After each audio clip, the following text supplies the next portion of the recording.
আমরা হুঙ্কার দিব, জালিমের সামনে দাঁড়িয়ে হুঙ্কার দিব। আমরা জালিম যখন পরাজিত হয়ে অল্টারনেট শক্তি আসবে, তাকে বলবো আসো তোমার সাথে আমি কথা বলতে চাই। আমি এখন নাম নিয়ে ফেলি পুলিশের, এ কামরুজ্জামান গোয়েন্দা বাহিনীর, আমাকে চেয়ার দিয়ে মারিছিল, এই চেয়ার নিয়ে মারছিল আমাকে, আমার চোখ বাঁধা ছিল। সে এক সময় দাঁড়িয়ে এত বড় করে, আবার দাঁড়িয়ে অনেক সময় ছোট করেন। এই গোয়েন্দা বাহিনীর দুর্ধর্ষ অফিসার, আমি জেল থেকে বের হয়েছি, উনি একদিন আমাকে দাওয়াত দিলেন, তখন তিনি ওই পদে বহাল এবং আরো সিনিয়র পদে গিয়েছেন।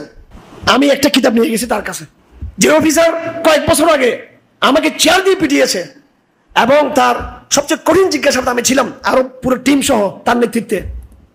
সেই পুলিশ অফিসার, তার টেবিল আমি দেখি তালবিস ইবলিস, তো আগে থেকে রাখা। কিতাবের নাম কি? তালবিসে, নাম শুনেন নাই না? ইবনুল কাইয়িম আল জাওজির কিতাব, শয়তানের ধোঁকা। শয়তানের কি? ধোঁকা। তা আমি তাকে দিলাম, তখন রমজান মাসের কাছাকাছি ছিল, আমি তাকে দিলাম সালেহ আল মুনাজ্জাদ, সম্ভবত লিখছেন দুলমলি নবজান, ওনার না কিতাবটা, হ্যাঁ শেখ মুসা জিবরিলের কিতাব, ওটা আমি তাকে আবার হাত দিয়ে দিলাম। তা আমাকে বলতেছে, হারুন সাহেব চা খাওয়াচ্ছে, কত আদর করতেছে আমাকে, আল্লাহর উপর ভরসা করে। সে আমাকে নির্যাতন করছে, এটা মাথায় না রেখে আমি তাকে দাওয়াত দিতে লাগলাম। তা আমি কেমনে তাকে দাওয়াত দিব, কেমনে দাওয়াত দিব খুঁজতেছিলাম। উনি খালি আইন শৃঙ্খলা নিয়ে কথা বলতেছে, আমার উদ্দেশ্য তাকে তৌহিদের দিকে দাওয়াত দেওয়া। চাষকে জিজ্ঞেস করলো, হারুন সাহেব এটার মানে কি? তালবিস ইবলিস মানে? আমি বললাম যেটা শয়তানের বাটপারি, শয়তানের ধোঁকাবাজি। তো বলছে এটা কিরকম? আমাদের আপনার শয়তান যেটা, পুলিশের রূপে শয়তানটা আপনারটা, আর আমার শয়তানটা হচ্ছে হুজুরের, এটা হুজুরের লেবাসদারি শয়তান। এটা আপনার কাছে যে শয়তানটা আসবে, এটা পুলিশের, আপনার গোয়েন্দা বাহিনীর এদের আপনাকে বলবো যে আইন শৃঙ্খলা রক্ষা করো এবং এদেরকে ধরো, জঙ্গিবাদ দমন করো, এটা করে তোমার রাষ্ট্রীয় আমানত, এই দায়িত্ব। এই যে জুলুমের সময় নানামুখী অভিজ্ঞতা ছিল, মায়ের খাওয়ার যেমন অভিজ্ঞতা, আবার জালিম যে হেদায়েত প্রাপ্ত হয়, কথাগুলো খুলবেন, প্রত্যেকটা কথা গুরুত্বপূর্ণ। আবার জালিম হেদায়েত প্রাপ্ত হতে পারে, এটাও আমরা কিন্তু দেখছি কোথায়? মুসলিম হওয়ার, শুধু জেলখানে না, বাইরে হওয়ার পরও দেখছি গোয়েন্দা বাহিনীদের একাংশ, পুলিশের একাংশ, র্যাবের একাংশ, এনএসআই, ডিজিএফআই, এসবিদের একাংশ, যারা আমাদের নির্যাতন করেছে, তারাই কিন্তু আলহামদুলিল্লাহ তারা হেদায়েত প্রাপ্ত, মোটামুটি হেদায়েত প্রাপ্ত হয়েছে। এই যারা ছাত্র আন্দোলন, তারা কি পুরোপুরি ইসলামকে গ্রহণ করেছে?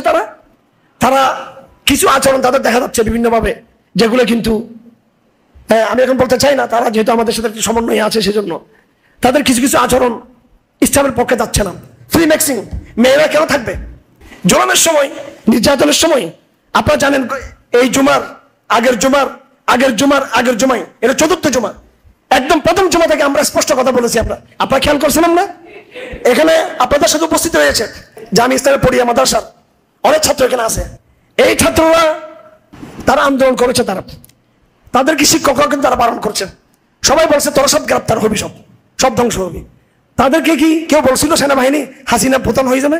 তারা হিম্মত করে তারা পদে নেমেছে। তারা, এটা বিবেকের দায়, ইমানের দায়। ইমান আমাকে বলতেছে মুসলিমের পক্ষে কথা বলতে হবে, বিবেক বলতে মুসলিমের পক্ষে কথা বলতে হবে। ছাত্ররা হিম্মত করে নেমে গিয়েছে আলহামদুলিল্লাহ।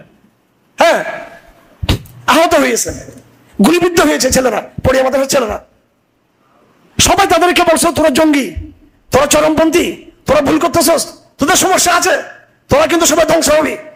আর ওই লোকগুলোই কয়েকদিন পরে বলতেছে মাশাআল্লাহ, সাবাস, ধন্যবাদ, সিংহ পুরুষ, আমাদের গৌরবান্বিত সন্তান, আমাদের ওয়েলকাম, তোমাদেরকে আসো আসো। বয়ান পাল্টে গেল। হ্যাঁ ভাই, আমরা যদি জালেমের ভিতরে লড়াই করতে গিয়ে আমাকে যদি মেরে ফেলতো, এটা কি আমার অকল্যাণ? এটা আমার অমঙ্গল? আমি সত্য কথা বলেছি, মেরে ফেলছে, এটা আমার কল্যাণ হবে? এটা তো আমার সৌভাগ্য। বিজয়ী হয়েছি, তাও আমার সাফল্য, দুইটাই তো। সমস্যা কিসের এখানে? আমাকে বিজয়ী হতে হবে এটা কোনো জরুরি নয়, আমি পরাজিত হতে পারি। তো যাই হোক, আমার আজকের বক্তব্যের মূল মেসেজ হলো, অতীতে জুলুমের বিরোধিতা করতে গিয়ে আপনারা যেভাবে আলহামদুলিল্লাহ এই ঈমানের পরিচয় দিয়েছেন, এই বর্তমান সময়টাতে দাওয়াতের সুযোগ তৈরি হয়েছে আলহামদুলিল্লাহ। এই সময়টাতেও আপনারা কি করবেন? সর্বোচ্চ আল্লাহর জমিনে আল্লাহর তাওহীদকে প্রতিষ্ঠা করার জন্য প্রত্যেকটা হৃদয়ে আধুনিক এই প্রজন্মের যারা রয়েছে, তাদের অন্তরে, ছেলেদের মেয়েদের অন্তর